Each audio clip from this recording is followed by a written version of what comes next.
Welcome to the Tech Egg. Don't get scrambled. Enjoy the video. You start by confirming prerequisites.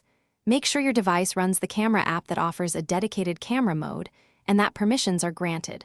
Once done, plug in or charge to at least 50% and clear around 500 megabytes of storage so temporary files won't interrupt the mode switch. Next, open the camera and switch from auto to the base photo or video mode.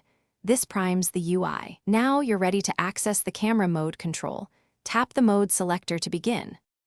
You now enter camera mode by tapping the mode selector and choosing the labeled option. Sometimes it's hidden under More or Pro. After entry, configure critical settings. Lower ISO for bright scenes, raise shutter time for motion blur, and set white balance to match light. These choices affect exposure and color. Once configured, enable grid lines, histogram, and focus assist so you can compose and verify exposure visually. If you're unsure, use a preset and then tweak one parameter at a time. You finish by taking several test shots and reviewing them at full resolution.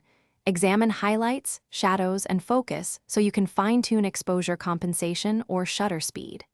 Once satisfied, save a custom preset so you can recall these exact settings for similar scenes quickly. If camera mode doesn't activate, first restart the camera app, then reboot the device and make sure permissions or storage aren't blocking it. Finally, reinstall the camera app if problems persist. This often clears corrupted settings and restores functionality. Thanks for watching. Consider subscribing if I helped unscramble your problems.